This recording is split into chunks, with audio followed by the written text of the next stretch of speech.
আমি এখন আছি লেক টাউনে। ওই দূরে দেখা যাচ্ছে লেক টাউন ক্লক। এই জায়গাটা খুবই সুন্দর, গাছে ফুল ফুটে আছে।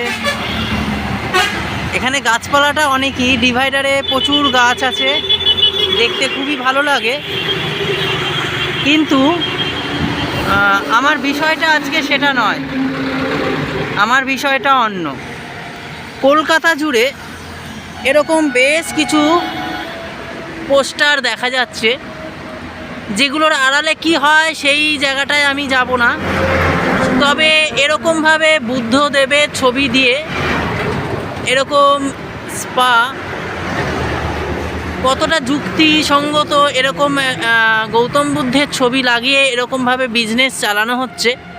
আমি কোনো রকম পাবলিসিটি করছি না, এটা এক প্রকার সমাজের মধ্যে একটা কুবার্তা যাচ্ছে, বাচ্চারা দেখছে।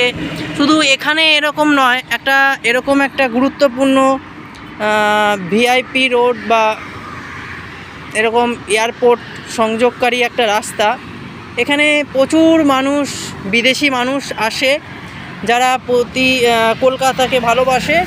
তাদের মধ্যেও এই যে ছবিগুলো নিয়ে বা পোস্টারগুলো নিয়ে কি বার্তা যাচ্ছে, ভালো বার্তা যাচ্ছে বলে আমার তো মনে হয় না। শুধু এখানে নয়,